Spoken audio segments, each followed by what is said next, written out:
खबर है में खुश आमदेद। मैं हूँ आपका होस्ट सईद काजी और मेरे साथ मियाँ शाहिद साहब मौजूद हैं और इंतहाई मौजूद मेहमान अंदर की बातें उनसे करेंगे। मैं उनका भी तारुफ करवाता हूँ। पहले कुछ रन डाउन।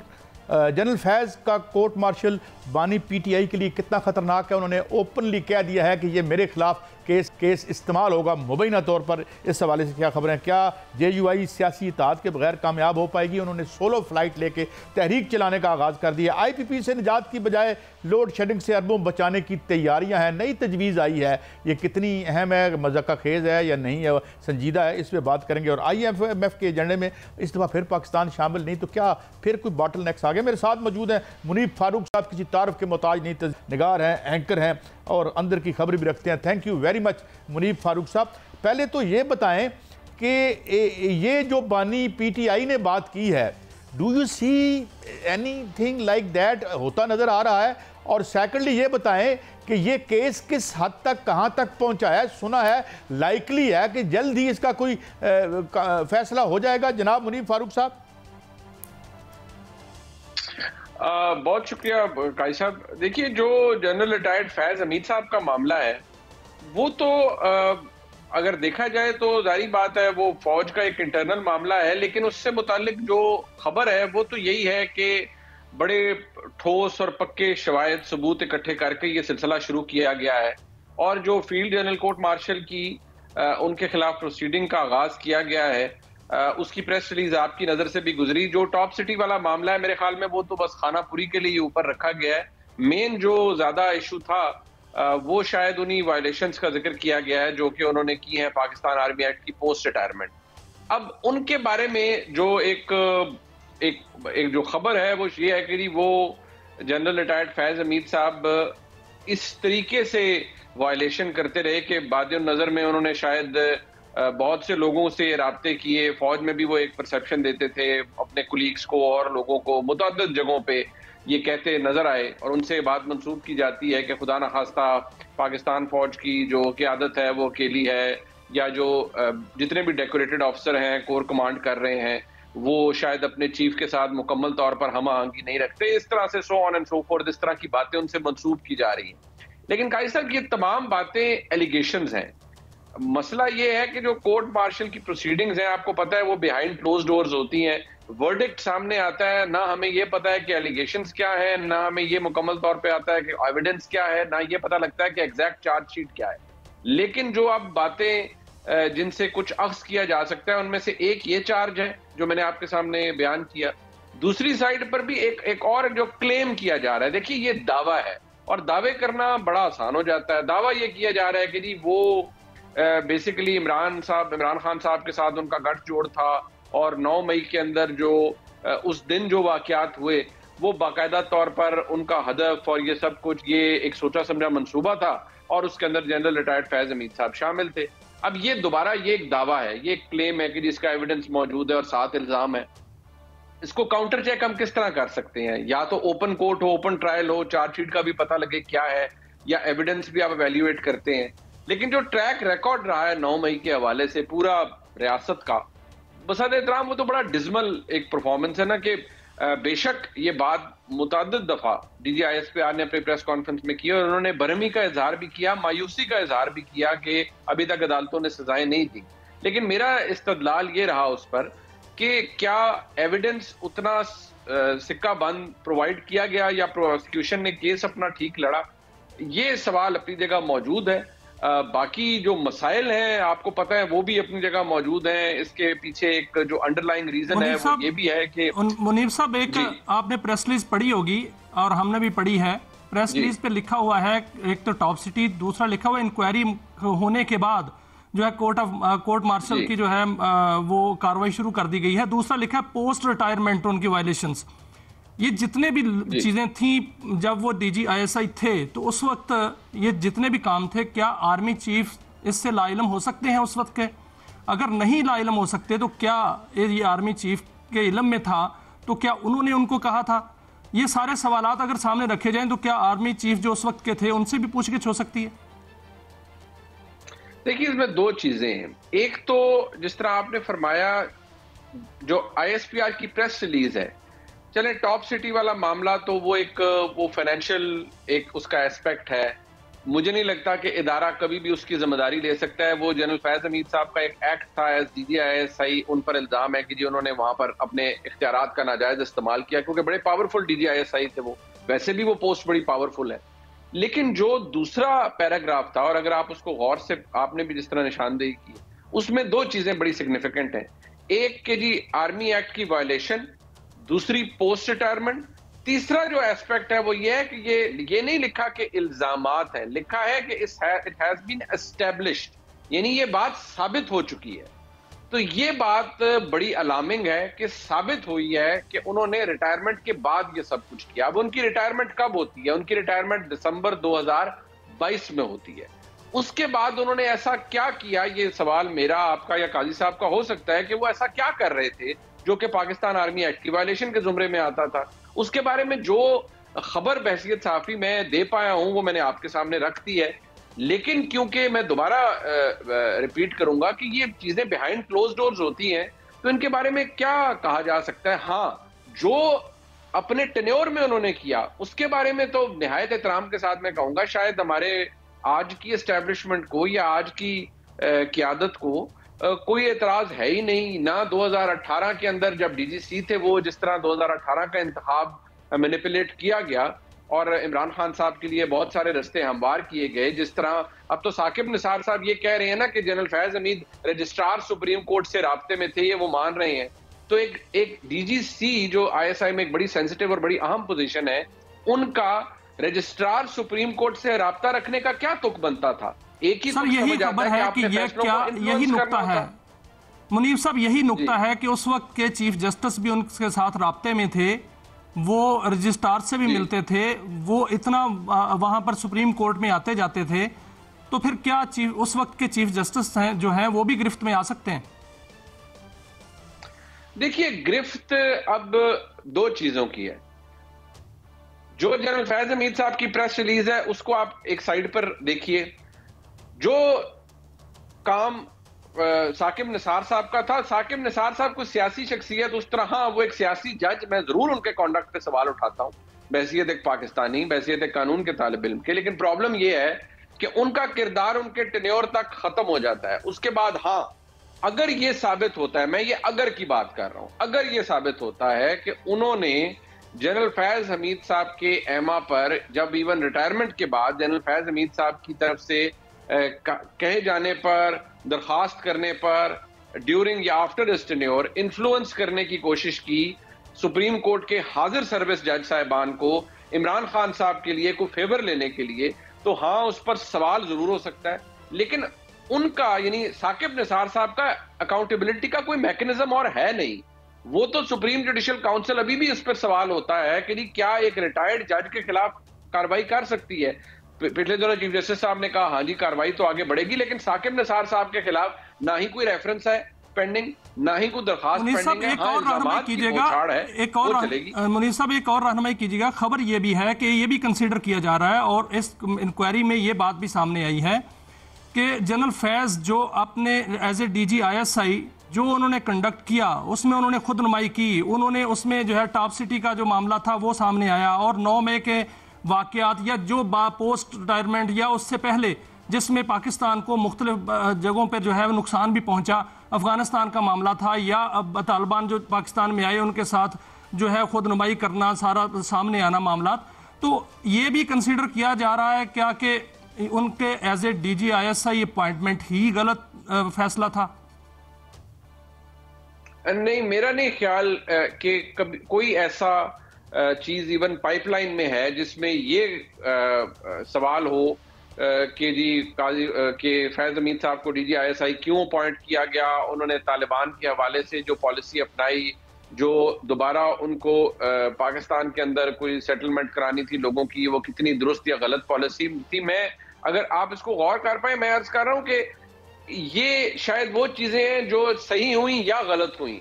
इमरान खान साहब को लाना सही हुआ या गलत हुआ, इनको शायद इदारा भी इंस्टीट्यूशनल कवर दे रहा है। उन पर तो बात ही कोई नहीं कर रहा ना, उन पर तो सियासी जमातें बात करेंगी, PMLN करेगी कि जनरल फैज हमीद साहब ने मियां नवाज शरीफ को फारिग करवाया। मुनीब भाई, एक तो आपने ये वादे कर दिया, एज आपकी एक कानून का भी हवाला है, आप लॉ ग्रेजुएट भी हैं, कि सुप्रीम जुडिशल काउंसिल में ही जाएगा और अभी पेंडिंग कोई रेफरेंस नहीं है, एक बात।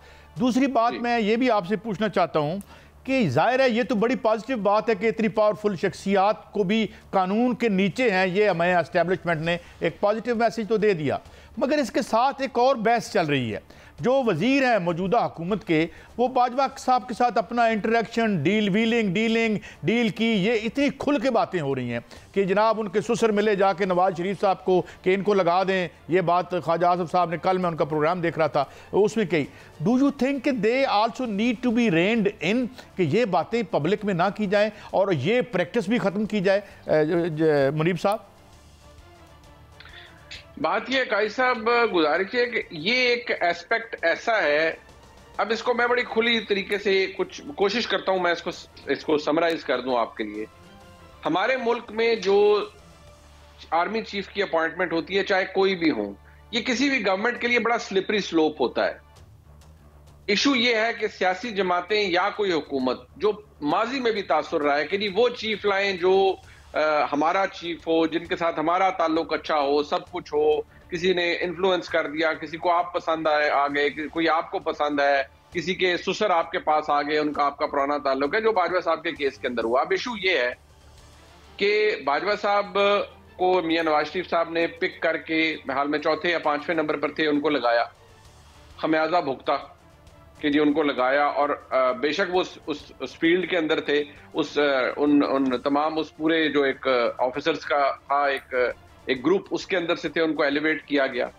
अब इशू ये भी है कि जब जनरल बाजवा साहब ने 2 अपने अदवार यानी एक्सटेंशन भी 3 साल गुजार लिए, तो जाते जाते वो प्रॉब्लम ये था कि वो नहीं चाहते थे कि उनकी मर्जी के खिलाफ कोई आर्मी चीफ बने। जनरल बाजवा साहब ने tooth and nail, I repeat tooth and nail, oppose किया कि जनरल आसिम मुनीर साहब आर्मी चीफ ना बने, और वो इसके बारे में मुख्तलिफ इस्तदलाल उनके थे। गवर्नमेंट चाहती थी कि जनरल आसिम मुनीर साहब बने। दूसरे कैरेक्टर थे जनरल फैज हमीद साहब, वो भी नहीं चाहते थे कि जनरल आसिम मुनीर साहब पाकिस्तान के आर्मी चीफ बने। जनरल बाजवा साहब, अब ये ख्वाजा आसिफ साहब ने ये बात कही है कि जनरल बाजवा साहब कहते थे कि जी मैं फैज हमीद साहब का नाम भी पीछे ले लेता हूं, तो आप जनरल आसिम मुनीर साहब को भी ना बनाएं, आप किसी तीसरी शख्सियत को बना लें। अब मलिक अहमद खान साहब ने कहा है कि जी वो तीसरी शख्सियत जनाब जनरल साहिर शमशाद मिर्जा साहब थे, जो कि अगेन एक बड़े ही डेकोरेटेड ऑफिसर हैं, इस वक्त CGS हैं, वो उनको चाहते थे बनाना आर्मी चीफ, लेकिन गवर्नमेंट ने जनरल आसिम मुनीर साहब को बना दिया। अब प्रॉब्लम यह है कि ये सारी बातें इतनी खुल के अब सामने आ गई हैं, लेकिन एक बात के ऊपर सबका कंसेंसस है, वो क्या कि जितनी बड़ी साजिश 2022 नवंबर अक्टूबर में हुई जनरल आसिम मुनीर साहब की अपॉइंटमेंट के बाद, इतनी बड़ी साजिश किसी भी आर्मी चीफ की अपॉइंटमेंट में नहीं हुई, और बड़ी ऑनरेबल लोगों ने बड़ा डिसऑनरेबल कॉन्डक्ट शो किया। मैं इसी पर आपको कंक्लूड करूंगा। एक मैं जनरल बात आपसे जरूर करूंगा, चूंकि आप एक दानिशवर भी हैं। ये जो आप बात कर रहे हैं कि ये व्हीलिंग होती है, स्लिपरी स्लोप है, और इसलिए क्या इसकी एक वजह यह भी है मुनीब साहब के यहाँ के किसी लीडर की जड़ें अवाम में नहीं है, और जब अवाम में जड़ें ना हों तो फिर बैसाखियाँ तलाश करनी पड़ती हैं, वरना तो ये प्राइम मिनिस्टर का सोल प्रीरोगेटिव है, वो जिसको लगाएं जिसको ना लगाएं। देखिए, जो इम्पोर्टेंट एस्पेक्ट है ना इसके अंदर काजी साहब, अवाम में जड़ें तो चलें, हम ये डिबेटेबल एक बात हो सकती है किसकी है किसकी नहीं है। प्रॉब्लम ये है कि ताकत किसके पास है। असल जड़ें मजबूत होने के बावजूद अगर इदारा इतना ताकतवर है, नेशनल सिक्योरिटी स्टेट है आप, इदारा इतना ताकतवर है कि मैटर ही नहीं करता कि कोई 3/2 अक्सरियत का वजीर आजम है, मैटर ही नहीं करता कि कोई कितना पॉपुलर वजीर आजम है। अगर इदारे ने फैसला कर लिया है कि कोई बंदा नहीं इक्तदार में आ सकता तो वो नहीं आता। मियां नवाज शरीफ के खिलाफ फैसला हुआ, वो 2 अक्सरियत के वजीर आजम थे, 3 दफा हुकूमतें नहीं एंजॉय पूरी कर सके अपना टेन्योर। इमरान खान साहब की हुकूमत लाई गई 2018 में, जब एस्टेब्लिशमेंट ने हाथ उठाया तो धड़ाम से वो हुकूमत गिर गई। 2024 के में हुकूमत बनाई गई, मुक्तदरा का एक बहुत बड़ा उसका हिस्सा है इसके अंदर। ये हुकूमत उस वक्त तक इक़्तिदार में है जब तक एक बात मुनीब भाई मैं चाहूंगा इस कम वक्त में, क्या आप समझते हैं इस घेरे में one way or the other बानी PTI भी आ सकते हैं? जितनी खुल के उन्होंने बात की है कि भाई ये तो सारा खेल बकौल उनके, गलत या सही, मेरे लिए रचाया जा उनके मुताबिक, तो क्या वो भी इस घेरे में आ सकते हैं? आपकी सेंस क्या है इसमें? देखिए, जो सेंस है और जो कुछ इशारे हैं, कुछ इशारे, वो इशारे तो बड़े खतरनाक है काजी साहब। और वो इशारे ये हैं कि शायद इमरान खान साहब को भी इसके अंदर बाकायदा तौर पर शामिल किया जाएगा, क्योंकि हम फौज के अंदर ये भी है कि हम तो अपना बंदा नहीं छोड़ रहे, हम कोई एक्सेप्शंस नहीं क्रिएट कर रहे। तो अगर इस बगावत के अंदर, क्योंकि जनरल फैज हमीद साहब को वो बगावत का मुर्तकिब भी समझते हैं, चार्ज होते हैं नहीं होते, लेकिन बगावत का मुर्तकिब भी समझते हैं वो। मुनीब साहब, आप कानून को बड़ी अच्छी तरह जानते हैं। जो आपने बात की कि जनरल फैज को बगावत का मुर्तकब भी समझा जा रहा है और बानी पीटीआई भी इस शिकंजे में आ सकते हैं, ये मामला कब तक निपटता हुआ नजर आ रहा है, हतमी इंजाम तक पहुंचता हुआ नजर आ रहा है, और इसमें सजा क्या हो सकती है मैक्सिमम? ऐसा गुजारिश ये है कि जब किसी चीज ने रॉकेट की स्पीड पे चलना हो तो वो चल पड़ती है, और मुझे और आपको सिर्फ इतला मिलती है, हम घर सुबह सो के उठते हैं कि जी ये फैसला आ गया। जब किसी चीज ने लटकना हो तो वो लटक जाती है। लेकिन इस मामले में मुझे कोई बहुत डिले नहीं नजर आता। सजा, हाँ, जनरल फैज हमीद साहब के, क्योंकि फील्ड जनरल कोर्ट मार्शल हो रहा है, तो अगर जो है कि जी, और अगर ये जो क्लेम किया जा रहा है ना कि जी उन्होंने बगावत की कोशिश की और सब कुछ, तो उसका तो सेक्शन 31 है पाकिस्तान आर्मी एक्ट में, उसकी सजा या सजाए मौत है, या फिर कोई उससे कम सजा लाइफ इम्प्रिजनमेंट है, या कोई और सजा जो फील्ड जनरल कोर्ट मार्शल की प्रोसीडिंग के बाद निकलती है। अब उसमें शवायद कितने ठीक हैं कितने नहीं, वो मैं आपको दोबारा मैंने बता रहा हूं कि नहीं पता। लेकिन अगर इमरान खान साहब को भी लाया जाता है तो उसके अंदर भी एक बड़ा मेजर इशू है कि सुप्रीम कोर्ट का फैसला मौजूद है कि आप सिविलियंस का ट्रायल नहीं कर सकते मिलिट्री कोर्ट के अंदर। लेकिन अगर इमरान खान को भी रोप इन किया जाता है तो वो तो फैसले के ऊपर पता लगेगा ना। फिलहाल तो उनको तहवील में, अगर फौज की तहवील में दे दिया जाता है, अगर मैं एक बात कर रहा हूं, तो वो भी बड़ा ड्रास्टिक होगा, क्योंकि वो तो ब्लैकआउट हो जाएगा इंफॉर्मेशन का। अभी तो वो रिपोर्टर से मिलते हैं, बात करते हैं, उनके टिकट्स चलते हैं, मैं और आप उस पर तज्जिया तबसरा करते हैं। और अगर खुदा ना खास्ता मैं बार बार इसलिए इसका जिक्र करता हूं क्योंकि ये एक बड़ा खतरनाक प्रेसिडेंट भी होगा, एक बड़ी खतरनाक मिसाल भी कायम होगी हमारे मुल्क में। अगर ऐसा हुआ कि एक फॉर्मर प्राइम मिनिस्टर का मामला वाकई फौजी अदालतों में चला गया और ये सिलसिला वहां शुरू हो गया, तो फिर तो you never know, flood gates तो फिर ऐसे ही खुलते हैं ना। एक मिसाल, बड़ी अहम बात की तरफ आपने इशारा किया मुनीब फारूक साहब, बड़ी आपने दानिशमंदी के साथ उन इशारे किए। बहरहाल इस मुल्क के लिए जो बहुत शुक्रिया Munib Farooq, you are so kind always to give us time on these vital issues. नाज़रीन, बहरहाल जो हो इस मुल्क के लिए अच्छा हो, अच्छी रवायतें बने और हम रस्ते पे दोबारा आ सकें। एक ब्रेक लेते हैं, ब्रेक के बाद वापस आएंगे।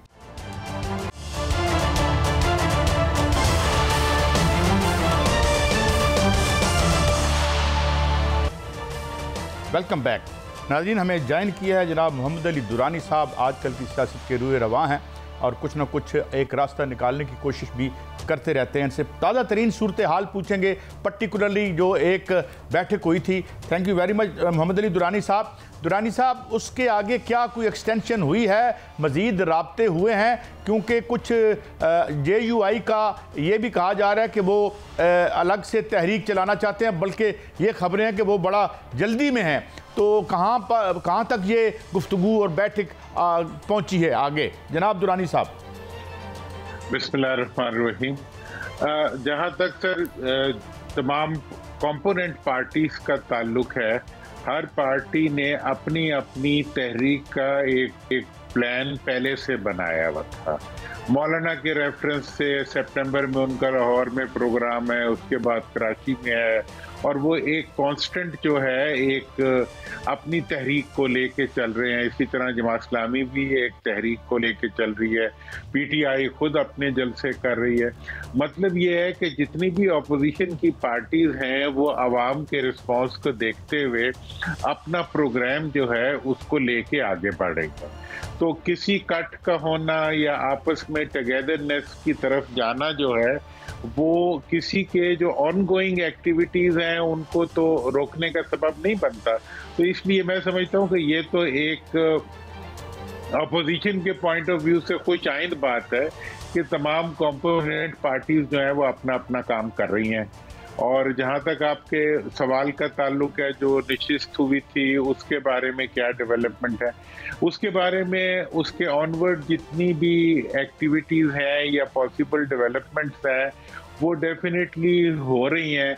लेकिन मेरा एक असूल रहा है कि ये जितना अगर जब आपने एक बाहमी टुगेदरनेस की एक एक्टिविटी को लेके चलना होता है तो उसकी जो डे टू डे डेवलपमेंट्स होती हैं उनको हम बहुत ज़्यादा पब्लिसाइज नहीं करते, क्योंकि उसकी वजह से फिर कॉम्प्लिकेशंस पैदा होती हैं।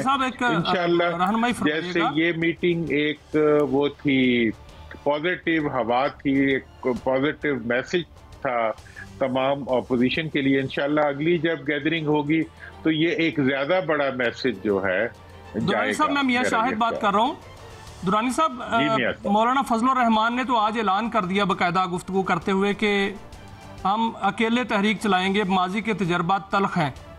और दूसरी जानिब ये भी खबर है कि वो मौलाना फजलुर रहमान बहुत जल्दी जो है वो तहरीक चाहते हैं।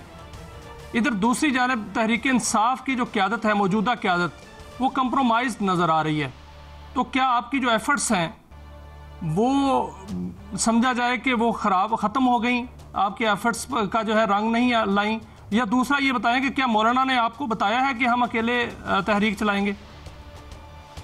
मैं तो जी मौलाना के बारे में मैंने जैसे पहले बताया कि उनकी तहरीक ऑलरेडी चल रही है। देखे ना जी, करक में उनका जलसा था, अभी लाहौर में उनका जलसा है, कराची में उनका जलसा है, और मौलाना ने ये पहले ही बताया था कि वो एक मुकम्मल तहरीक जो है हुकूमत के खिलाफ और मौजूदा हालात में अवाम के जज्बात की आईनादार तहरीक को लेके चल रहे हैं। इसी तरह बिजली के ऊपर भी लोग जमात इस्लामी वाले तहरीक चला रहे हैं। बैन ही PTI भी अपनी उन्होंने जलसा रखा हुआ है 22 का, वो होता है नहीं होता।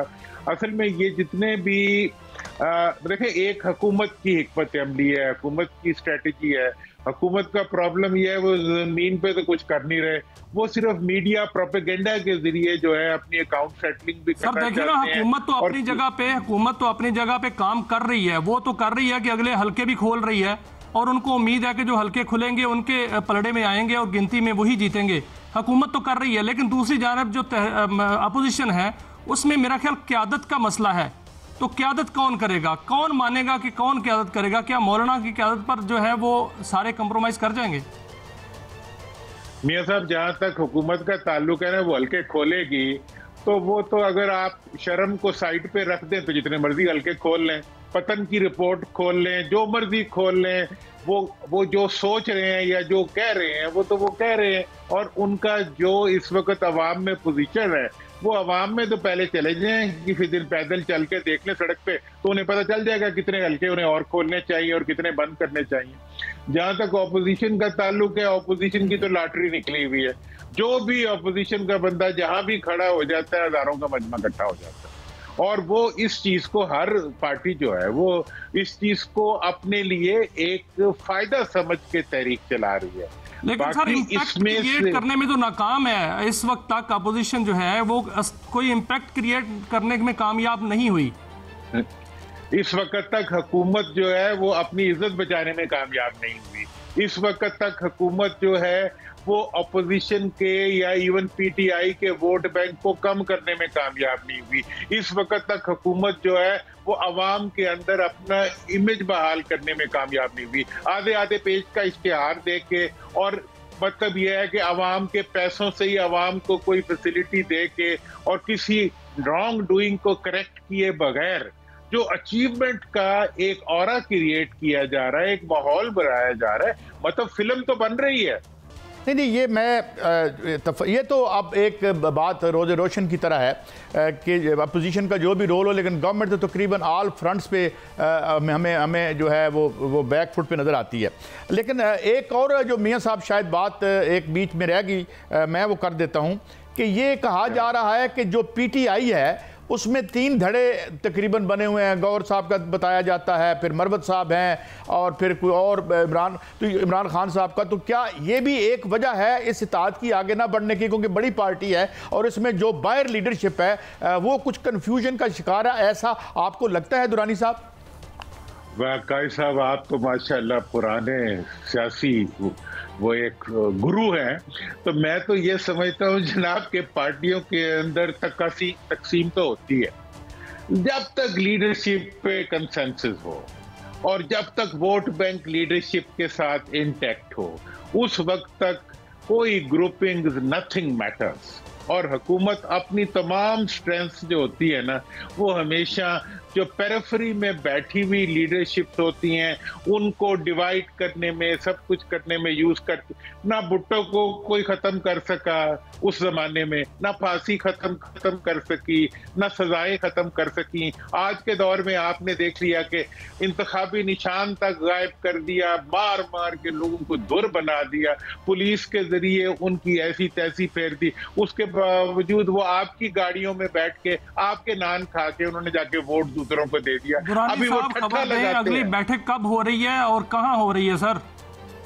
हाँ, खबर तो मैंने देनी दी है। वजह इसकी ये है कि खबर बन गई, खबर दे दी तो ना बैठक होने देंगे और ना आगे बढ़ने देंगे। हमने चूंकि आगे बढ़ना है तो इसलिए हमने खबर के जरिए नहीं बढ़ना। वो हुकूमत से लें खबरें जितनी ज़्यादा ले सकते हैं।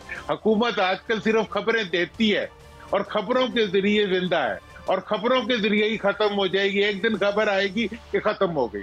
तो ये जो खबरों पे जिंदा रहने वाले, हवा के ऊपर फैसले लिखने वाले लोग जो होते हैं, जो किसी सूरत, और मैंने एक नहीं हर हुकूमत का यही हाल देखा है। इस हुकूमत से क्या गिला करें कि जब जमीन पे पाँव नहीं लगे होते तो आप हवा में उड़े होते हैं और हवा में उड़ते हुए सब कुछ अच्छा लग रहा होता है। इश्तिहारों के जरिए हुकूमत बहुत बड़ी हो जाती है। अपनी शक्ल जो है वो अखबार में खुद देख के और बैनर्स के ऊपर देख के तो हम अपने आप को सितमगार होने जा रहा है, क्योंकि एक हफ्ता डेढ़ रह गया है, तो सितंबर सितमगार होने जा रहा है। मेरा ये ख्याल है कि जिस तरह मौसम बेहतर होता जाएगा, हुकूमत का मौसम खराब होता जाएगा। जिस तरह मतलब पाकिस्तान का मौसम जरा सर्द होता जाएगा, हुकूमत के लिए ज़मीन गर्म होती जाएगी, क्योंकि आवाम के लिए बहुत इश्यूज हैं और उन इश्यूज के ऊपर मैं इस वक्त लाहौर में हूँ। मैंने यहाँ पे सब मुलाकातें भी की है, लोगों से मिला भी हूँ, हालात को भी देखा है। मैं आपको ये खबर बड़े यकीन से दे सकता हूँ कि पब्लिक का रिएक्शन बढ़ रहा है और पुलिसिंग की पॉलिटिकिंग जो है, पुलिस के जरिए हुकूमत और सियासत करने का जो हर हुकूमत का शौक होता है, वो ये पूरा कर लें, लेकिन उससे कुछ रिजल्ट नहीं निकलेगा। और खबर जो मैं बड़ी कोशिश कर रहा हूँ कि आपके हुक्म पे कोई खबर तख्लीक कर सकूं, तो मुझे तो यही खबर नजर आ रही है कि मैं तो यही खबर देख रहा हूँ कि कोई अच्छी खबर मुझे नजर नहीं आ रही हुकूमत के लिए। और जो डेवलपमेंट्स आप ऑपोजिशन की टुगेदरनेस से आप एक्सपेक्ट करेंगे, वो मैं उसके बारे में मैं इतना आपको बता सकता हूँ कि ये मुझे बहुत ज्यादा फैलती हुई नजर आ रही है कि वो सियासी एलिमेंट्स, ठीक है ना जी, जो इस वक्त बहुत प्रोएक्टिव नहीं है, हाँ, वो भी एक्टिव होते हुए नजर आ रहे हैं। और ये एक्टिविटी जो है, ये डेफिनेटली जो है एक, अगर किसी ने भी कोई एक्टिविटी करनी है, ये बात मेरा बिल्कुल एक सियासत के तालिब इल्म के, जिसने भी एक्टिविटी करनी है सिर्फ एक टॉपिक पे कर सकती है। इस वक्त पाकिस्तान में कोई सियासी एक्टिविटी नहीं हो सकती एक के अलावा, और वो है तो सर तहरीक जो तहरीक बनेगी वो कहाँ से निकलेगी? क्या KPK से, पंजाब से, सिंध से, कहाँ से निकलेगी? एक मंबा तो होगा उसका। देख, हाँ, ये अब आपने बड़ी, मुझे जी जो अगली तहरीक उठती हुई नजर आ रही है वो पंजाब से नजर आ रही है। KPK में तो वैसे ही मलिया मेट हो चुका है हुकूमत का, वहाँ किसी तहरीक की जरूरत नहीं है। वहाँ तो पहले ही वो पंजाबी का लफ्ज़ है, प्लेथन हो चुका हुआ है इनका। अब जो तहरीक उठती भी मुझे नजर आ रही है वो पंजाब से नजर आ रही है। पंजाब का हीट अप टाइम थोड़ा सा ज्यादा होता है। अच्छा दुरानी साहब, एक और मैं इंपॉर्टेंट बात तहरीक के हवाले से ही पूछना चाहता हूँ। बड़ी इंपॉर्टेंट बात आपने की, और ये जो आपने प्रिडिक्शन की है ये बड़ी हैरान कर देने वाली होगी, क्योंकि पंजाब के बारे में कहा जाता है ज़रा लेट उठता है सो के, मगर जब उठता है तो फिर उठ ही रहा है। ये बताइए कि जो बुनियादी इस वक्त आप बात कर रहे थे, एक थोड़ी सी मेरे ख्याल में इंटरजेक्शन में, कि ये एक ही चीज़ पे जो तहरीक की आप बात कर रहे हैं, वो तो है। आज अभी मेरे सामने खबर है कि एक शहरी ने बिजली के बिल और गैस के बिल के बाद ट्रेन के आगे छलांग लगा दी। और जितनी तहरीकें हमने कंटेम्प्रेरी देखी, भले श्रीलंका हो, बांग्लादेश हो, कीनिया हो, वो हार्ड कोर इकोनॉमिक इश्यूज थे। क्या ये आपके मुतालबात में डोमिनेट करेंगे आपके एजेंडे को? असल में इस वक्त लीडर लीड नहीं कर रहे। मैं आपको फिर बड़ी एक बात करने, इस वक्त लीडर्स लीड नहीं कर रहे, इस वक्त पब्लिक सेंटिमेंट लीड कर रहे। इस वक्त लीडर्स की क़यादत मजबूर है कि वो आवाम के पीछे चले। और अगला जो मुझे इसकी एक डायवर्जन नजर आ रही है, वो ये नजर आ रही है कि यूथ जो है वो बहुत ज्यादा इस वक्त कंसर्न है। और ये अब इस पॉइंट को मैंने पहले सिर्फ एकता की बात की थी और उसका आपने एक हल्का सा जायजा ले लिया। अगली भी मेरी गुजारिश सुन ले कि अब मुझे यूथ मोबिलाइजेशन नजर आ रही है आइंदा की पॉलिटिकिंग के अंदर। और उसके अंदर मैं ये महसूस कर रहा हूं कि बहुत जल्दी आप जो कंपैरेटिवली नौजवानों की इन्वॉल्वमेंट है वो मुझे बढ़ती हुई नजर आ रही है। और जब पंजाब से कोई चीज उठेगी तो उसमें नौजवानों की बहुत बड़ी तादाद को मैं देख रहा हूं कि वो इसमें एक्टिवली इन्वॉल्व होगी और उसके नतीजे में वो अपना इम्पैक्ट बनाएगी। कायद साहब, इसके अंदर जो सबसे बड़ी हमाकत कर रही है, हुकूमत कर रही है कि वो एक इदारे के अंदरूनी मामलात को अपने मीडिया और अपने वजीरों के जरिए जो है सड़क पे ला के रुस्वा कर रही है। एक सबसे ज्यादा मुनज़्ज़म इदारे के अंदर के मामलात जो है उसके ऊपर इनके वज़रा ठट्ठा लगाते हुए टीवी पे नजर आते हैं। पास्ट की जो डिसीजन मेकिंग हुई हैं जो कि स्टेट सिक्योरिटी एक्ट के तहत उसके होने वाले इक़दाम होते हैं, उसके ऊपर इनके वज़रा ऐसे बात करते हैं जैसे कि वो किसी थड़े पे बैठ के वो सारी डिसीजन हुए हों। तो थोड़ी आपके पास अदारों की भी खबरें होती हैं, अदारे क्या सोच रहे हैं इस हवाले से, कोई है? देखें, इदारों के पास मैं तो बड़ा एक मजलूम सा आदमी हूँ, आप तो इस्लामाबाद में बैठे हुए, मैं तो सिर्फ उनके रेफरेंस से मैं उनके ट्रेंड्स को समझता हूँ। उनके अपने इदारा जाती जो इकदाम होते हैं उसके लिए उन्हें पुलिस की तरह की कार्रवाई नहीं चाहिए होती जो हमारे पंजाब पुलिस में हो रही है। उनको अपनी बहुत ज्यादा अपने इदारा जाती निज़ाम को संभाल के रखना पड़ता है। इसलिए जो भी कुछ वहां हो रहा है वो किसी प्रोसीजर के तहत हो रहा होगा और उसके अंदर वो अपनी रिप्यूट को और अपनी लाखों जो उनके साथ मुंसलिक अफराद हैं उनके माइंडसेट, उनकी साइकी को इन व्यू रखते हुए और अपने कवानीन को इन व्यू रखते हुए चलेंगे। हुकूमत को मेरी तरफ से भी ये दरखास्त है, आप सबको भी ये दरखास्त करनी चाहिए कि वो हर चीज को मजाक ना, मासी वेड़ा ना बना ले। वो इदारे हैं, किसी इदारे को तो रहने दो यार। अब पुलिस को आपने बेचारों को टिकटॉक पे लगा दिया सारी पुलिस को। अब यूं ना करें ना कि एक इदारा जो जाने दे रहा है उसके साथ भी आप वही सलूक करना शुरू कर देते हैं। लिहाजा मैं हुकूमत को ये कहूंगा कि जो माजी के देखिए पूरी आर्मी के अंदर प्रमोशंस होती हैं, अकाउंटेबिलिटीज होती हैं, कभी कुछ सुना है आपने एक अपॉइंटमेंट है सियासतदानों के जिम्मे और वो है चीफ की? उसका जो पिछले 2 महीनों में नून की हुकूमत ने भग उड़ाई है, इनका कोई वजीर नहीं है जो जिसने माजी की किसी अपॉइंटमेंट की जो अथॉरिटी इनके पास थी उसके बारे में आके बयानात ना दिए। ये नहीं दे सकते अंडर सीक्रेट लॉ एक्ट।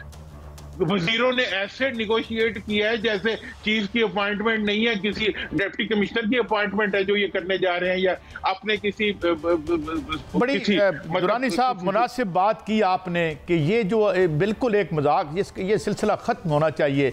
और यहाँ पे जिस तरह की पर्सनल बातें कर रहे हैं वो हम देख रहे हैं जी, फ़लाँ ने फ़लाँ की ज़िम्मेदारी की थी तो फ़लाँ। वेरी मच दुरानी साहब, बड़े मुख्तसर वक्त में आपने मुल्क की जो सियासी सूरत हाल से हमें आगाह किया, बहुत शुक्रिया आपका। नाज़रीन, एक ब्रेक है, ब्रेक के बाद हम वापस आएंगे तो एक बहुत अहम इशू, ये IMF में क्या मामला है, ये क्या खबरें आ रही हैं और ये क्या सिलसिला, बड़ी इंपॉर्टेंट खबर है, इस पर हम बात करेंगे। मियाँ साहब के पास भी इस हवाले से कुछ एक्सक्लूसिव खबरें हैं, हमारे साथ रहिए।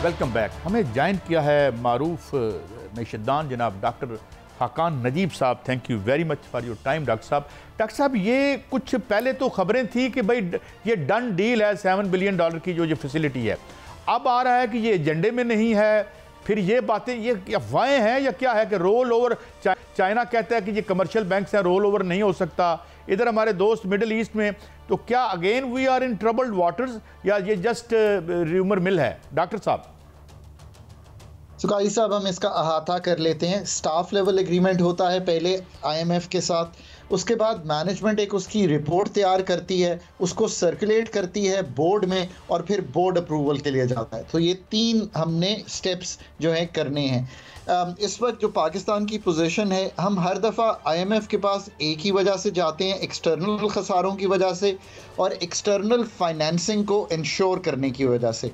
हमें $26 अरब, ये जो साल आपने शुरू किया है FY25, इसका मतलब है 1 जुलाई से अगली जून 2025 तक का जो मालियाती साल है, $26 अरब चाहिए। इसमें से $12 अरब आपके रोल ओवर्स हैं जो आपने जिक्र किया। वो क्या हैं? चाइना $4 अरब, कतर, UAE और सऊदी अरेबिया। ये हर साल $1 अरब, $2 अरब, $3 अरब जो भी हो उनके पास, वो 1 साल के लिए हमें रिन्यू कर देते हैं, यानी कि रीप्रोफाइल कर देते हैं। IMF का ये कहना है कि आप इनको 3 साल के लिए कराइए।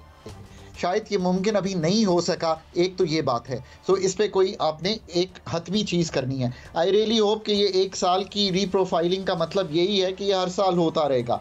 फिर आपने बाकी कमर्शियल $4 से $5 अरब है, आपने सही जिक्र किया, वो पैसे एक्चुअली रोल ओवर नहीं होते, वो वापस जाते हैं चाइनीज़ कमर्शियल बैंक को, UAE के कमर्शियल बैंक को, और फिर हम उनसे नई टर्म्स पे नए रेट्स पर वापस पैसे वही ले लेते हैं। सो उनकी एश्योरेंस आनी है। एक तीसरे बड़े इंपॉर्टेंट पैसे हैं जो मिस हो रहे हैं।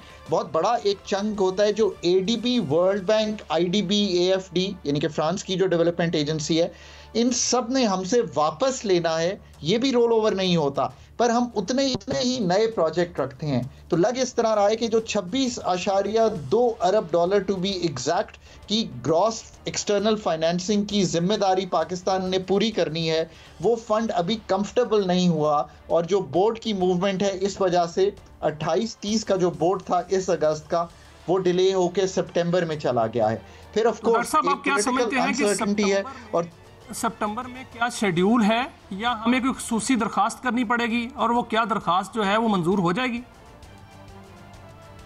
बोर्ड्स होते रहते हैं तवातर से, और बोर्ड मीटिंग्स भी शेड्यूल हो जाती हैं। अगर ये चीज़ कंफर्म कर दे मैनेजमेंट उनकी टू द बोर्ड कि हमें सब एश्योरेंसेस मिल गई हैं, और मुझे अभी ये मालूम नहीं है, मेरा ख्याल है अथॉरिटीज़ को भी नहीं, कि जो बिजली के टैरिफ की रिडक्शन है पंजाब में भी और इस वक्त जो हमने सेंटर में भी की है, सेंटर की मेरा ख्याल है शायद कमिटमेंट हो गई है IMF से।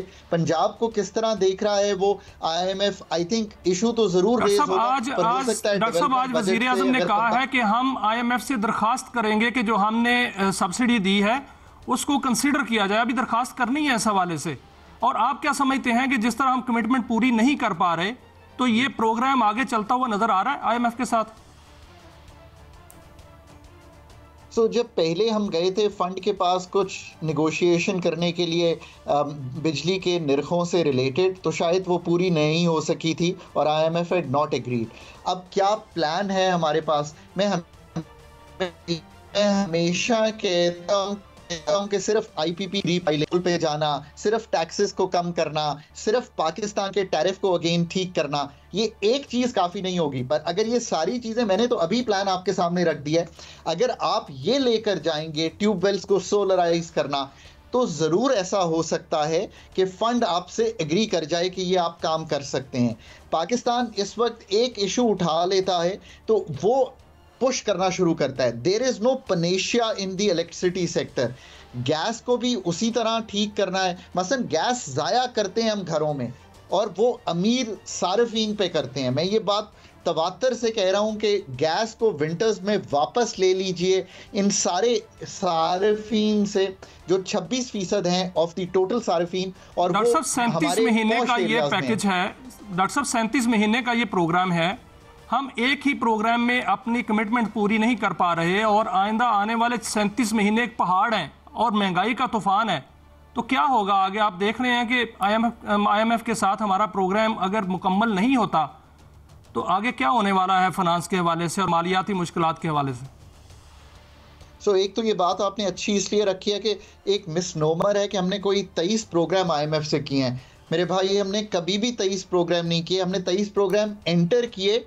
और जैसे आपने लास्ट जून में देखा कि एक एक्सटर्नल फंड फैसिलिटी 8वें या 9वें रिव्यू पे हम बाहर आ गए।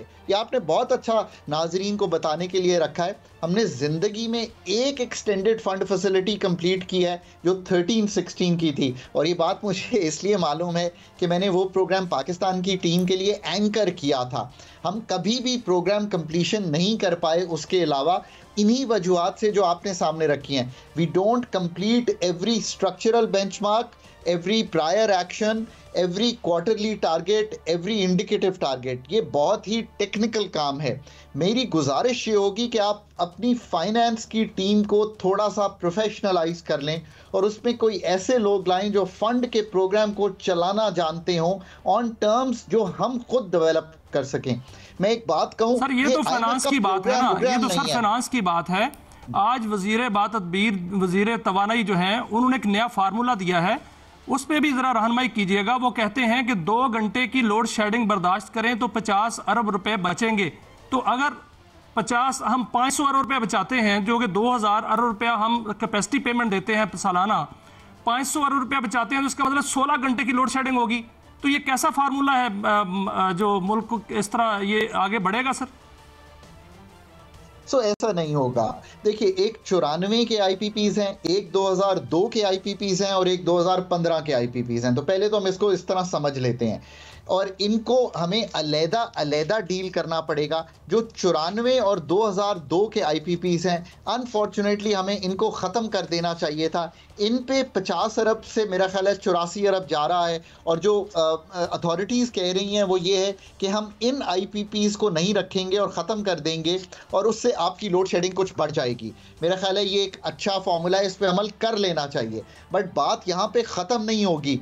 600 अरब का नुकसान आपके सारे डिस्कोर्स करेंगे। पहले आप चाइना से अगर रीप्रोफाइलिंग मांग रहे हैं ज़रूर मांगिए, पर उनको ये भी प्लान दीजिए कि how are you going to make sure कि ये 600 अरब का नुकसान ना हो, तो फिर वो आपको 2100 अरब में से कुछ पैसे छोड़ दें। अच्छा डॉक्टर साहब, एक और बात, ये तो आपने 3 हिस्सों में तकसीम किया। सुना है कि हमारे बेड़े गर्क करने में खैर बड़े साल आए, मगर 2015 के जो मुआहदे थे और ये कोल के जो थे, इसमें टेक्नोलॉजी जो है वो सब स्टैंडर्ड इस्तेमाल की गई रिपोर्टेडली, और हम जो माहौल के साथ हुआ वो हुआ, फाइनेंसेस भी हमारे बैठ गए। Do you buy this theory sir? So here's the theory Kazi sahab. ये 4 खोल के प्लांट्स इस वक्त $1 अरब की इंपोर्टेड कोल पर चल रहे हैं। मैं पिछले 3 साल से कह रहा हूँ, कंसिस्टेंटली कह रहा हूं, सरकार में भी और बाहर भी, कि इनको अपने कोल पे ले जाइए। $1 billion foreign exchange reserves, ₹2 per unit. Repeat करता हूं, ₹2 पर यूनिट। आपकी जो 34 रुपए की बिजली है वो 32 रुपए सिर्फ इस एक्शन से हो जाएगी। हमें बहुत पहले ये काम। डॉक्टर साहब, मैं माफी चाहता हूं, मैं इंटरजेक्ट कर रहा हूं। ये क्या हमारे यहाँ कोल है बेशुमार, सिंध में है, हम इंडिजिनस जो है, कल भी हमारी बात हो रही थी कि यहाँ इतना एनर्जी है कि हम 200 साल की एनर्जी, अमेरिकन रिपोर्ट है जो सर्वेज होते हैं। तो what is the incentive, why we always go और इंपोर्ट? कभी हम गंदम इंपोर्ट करते हैं, वहां हमारे साथ जो होता है, और कोल, क्या कोई वेस्टेड इंटरेस्ट है इसमें? 2022 दिसंबर 15 को मैंने एक आर्टिकल लिखा, उसका नाम है रॉक्स एंड क्रॉप्स। काई साहब, आप बिल्कुल आज इम्पॉर्टेंट से ज़्यादा जो higher level red alert points हैं उनका आज आप अहाता कर रहे हैं। Pakistan is rich in mines, minerals, पर हम आज तक अपनी इस चीज़ को रेकोडिक को आप सोचिए कि ये 70 की दिहाई में एक जियोलॉजिकल सर्वे से पता चला था कि कॉपर एंड गोल्ड के रिजर्व्स पड़े हुए हैं। आज 2029 में जाकर आप ये कहेंगे कि $1 बिलियन आना शुरू होगा पाकिस्तान को। हमें इन माइंस एंड मिनरल्स से पाकिस्तान की आने वाली जनरेशन्स को फ़ायदा पहुंचाना है। और ये कोई बड़े फिगर्स में ना जाइए आप। अभी रैको डिक का ये तो एक बहुत छोटा सा एरिया है, हज़ारों स्क्वायर किलोमीटर्स का एरिया मौजूद है आपके पास, जिस पर आप जाकर ये काम कर सकते हैं। मेरी तो ये गुजारिश है कि पाकिस्तान को सऊदी अरेबिया से, चाइना से, बैरक गोल्ड से, रियो टिंटो, BHP, इन सब के साथ वो माहिदे करने चाहिए जो पाकिस्तान के रिजर्व्स निकाल सकें, copper, gold, zinc and coal के। तो डॉक्टर साहब मैं इतनी इंपॉर्टेंट बात कर रहे हैं आप, लेकिन ये कि माफ़ी चाहता हूँ वक्त की दीवार आ जाती है। एक हम लम्बट भी आपके साथ रखेंगे, मगर नाज़रीन डॉक्टर खाकान नजीब साहब ने एक बात की जो कल हमारे यहाँ अरशद अब्बासी साहब करके गए थे कि यहाँ पे इतना ख़जाना है, इतनी दौलत है, मगर ये छोटे छोटे लालच और ये जो एक पाव गोश्त के लिए पूरे ऊँट को ज़िबा करने वाले हैं, इनसे हमें कब निजात मिलेगी। ये था हमारा आज का शो, कल फिर मिलेंगे। अल्लाह हाफ़िज़।